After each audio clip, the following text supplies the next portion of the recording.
खुलुमबाय गिबियावनो सोरजिदा क्रिएटिभिटी इउट्यूब चेनेलाव नोंथांमोन बयखौबो बरायनानै लाग्रोनाय जाबाय। जों बयबो खौरां बिजोंफोरनि गेजेरजों नुनो मोनबाय दायो बर' हारिनि थाखाय मोनसे जोबोद गोजोनथाव खौरां होननानै बुंनांगोन। मानोना बारग' एनडिबिफोरनि गासै सा 35 निया केस नांनानै थानाय सोद्रोमाफोरखौ क'क्राझार सेसन कर्टसिम लाबोनाय जाबाय होननानै मिथिनो मोननाय जाबाय। मख'नो गोनांदि बिटिआर गोरोबथानि बायदियै बारग' एनडिबिफोरा जायखि जेखि केस नांनानै थाया मानो बिथांमोनखौ बिटिआर गोरोबथानि जोहैनो गासैबो केसखौ उइड्र खालामनांगौ होननानै गोबां समाव गोबां बायदि दाबि दैखांबाय थानायखौ नुनो मोननाय जादोंमोन गुबुन गुबुन आफाद आरो दोलोफोरनिफ्राय। बेबायदियैनो मिरु सरकारनिफ्राय बारग' एनडिबिफोरनि माखासे सोद्रोमाफोरखौ गुवाहाटीसिम अदेबानि आसामसिम मिरुनिफ्राय दैथायहरनाय जाबाय होननानै खौरां बिजोंफोरनि गेजेरजों जों नुनो मोनबाय थादोंमोन।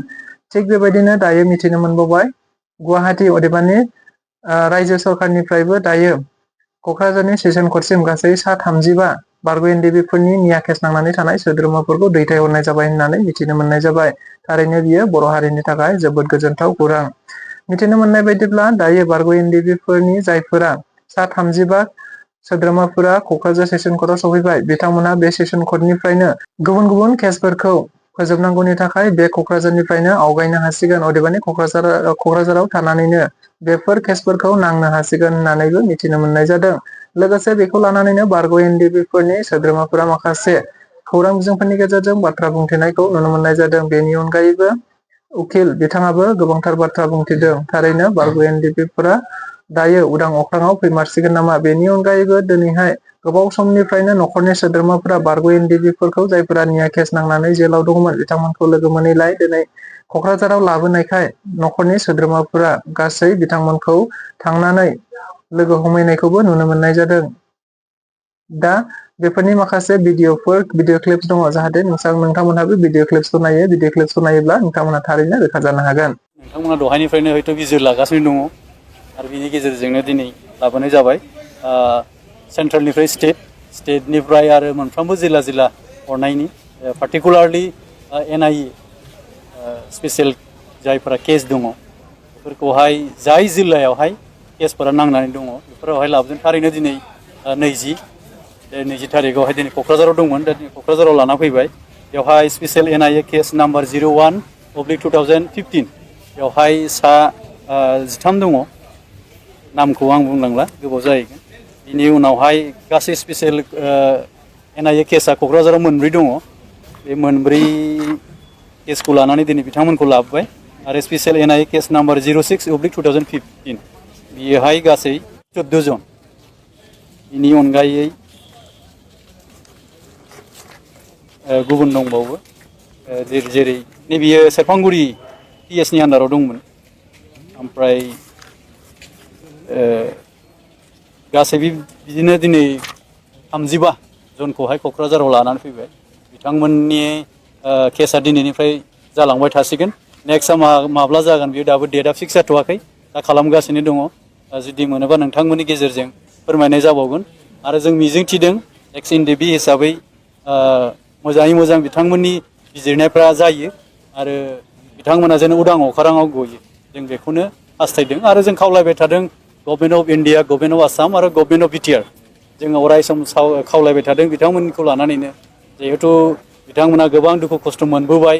बिथांमोनखौ रेहाय खालामनांगौनि थाखायनो जोङो अराय सम खामानि मावबोदों आरो जेन' मोजाङै मोजां जाफुंसारो जों बेखौ एक्स एनडिबि हिसाबै अराय सम कामना खालामो। औ बिथांमोनखौहाय दिनै लाबोबाय। केसा जोबागौ मानि बिथांमोना क'क्राझाराव थानांसिगोन। बिनि अनगायै चिरां दङ, बाक्सा दङ बेबायदि जिल्लायाव दिनै मानसिया हयथ' सासेयानो नाथाय केसा गुबुन गुबुनावबो दङ। दा थिग बेबायदि हिसाबै बिथांमोना बेयाव थाथ'नानै केसफोरखौ सालायलांनांसिगोन। बिथांमोनखौ दा क'क्राझार जेलावनो दोनथ'नाय जासिगोन। बेनि अनगायैबो गुवाहाटि मिरु जुब्लिसालियाव एनडिएफबि केडारफोर दंबावो। दंबावो माखासे जायफोरा गबर्धनायाव दङ हयथ' बिथांमोनखौबो लांसिगोन बेवहाय बाक्सा जिल्लायावहाय बिथांमोनखौबो लांसिगोन। जिल्लायाव जेफोराव केस दङ गासिबो लांजोबनाय जासिगोन जोबथेसालियाव दोननाय जानाय नंलिया। जोंनि बारग' एक्स एनडिएफबि NIA केसआव नांनानै थानाय गुवाहाटि सेन्ट्रेल जेलावहाय बिथांमोना गासै 54 केडार्स दंमोन। दा बे 54नि गेजेराव दिनै जोंनि क'क्राझार जिल्लानि जेलावहाय बिथांमोनखौ 35 एनआइ नांनाय बिथांमोनखौ दिनै लाबोबाय नैबे कर्टआवहाय बिथांमोनखौ हाजिर खालामदों जों दिनैहाय XNDB हिसाबै जोङो जयैनो बयबो लोगो नांनानै बेवहाय लोगो हमफैनाय जादों आरो लोगोसे भिक्टिमाइज फेमिलिफ्रा दिनै बेवहाय 36 बा 35नि फेमिलिफ्रा बेयाव लोगो हमफैदों दुखुआ बेनो गोबाव सम बिथांमोनहा लोगो मोनलायखाय दिनै बिसोरनि फेमिलिफ्रा एकदमबारे मा होनो इमोसनेल जाजोबदों थानो हायैबायदि मोनसे परिबेस फैदों आसा खालामदों सेन्ट्रेल सरकारा आरो आसाम सरकारा आरो लकेल जोंनि सरकारा थाबैनो जोंनि बारग' XNDBखौ एकर्डनि दोहौखौ नायनानै एकर्डनि माखासे रेसपन्सिबिलिटिखौ होनानै बे 54 NIA केस नांनाय NDB सिनियर आरो जुनियर केडार्सफोरखौ थाबैनो दिनै जेबादि जोंनि लकेलाव सफैबाय बेखौ जों मिजिंथिदों थाबैनो बियो गगोन जों मिजिंथिदों आरो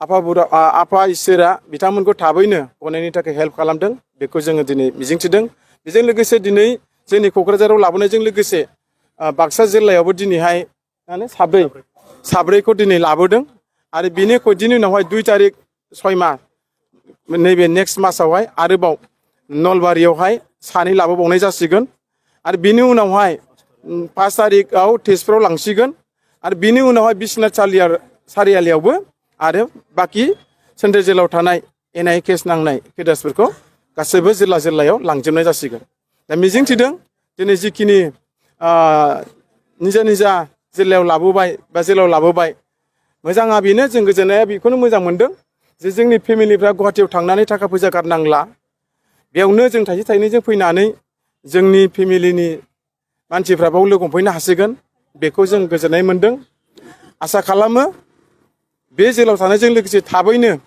बे बोसोरावनो जाहाथे बिथांमोननि जाहाथे केसफ्रा जोबनानै उदां अख्राङाव फैयो बेखौनो जोङो बारग' XNDBनिफ्राय भारत सरकार मानगोनां नरेन्द्र मदि सारनिसिम आपिल खालामदों हम मिनिस्टार अमित शाहनिसिम आपिल खालामदों आसामनि चिफ मिनिस्टार हेमेन्त बिश्व शर्मा सारनिसिम आपिल खालामदों BTRनि चिफ मानगोनां प्रमद बर' बिथांनिसिम जोङो बारग' XNDB जानानै भिक्टिमाइज फेमिलि जानानै जाहाथे बिथांमोनखौ थाबैनो उदां अख्राङाव लाबोगोन बेखिनिखौ जों मिजिंथिनानै गोजोननाय जासिहरदों माब्रै मोजां सुइजारलेण्डआव सफैबाय दे थिगैनो दं सफैबाय दे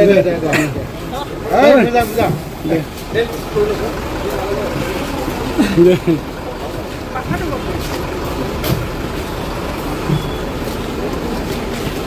दे माब्रै मोजां सुइजारलेण्डआव सफैबाय दे थिगैनो दं सफैबाय दे मोजां दे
दे सफैबाय दे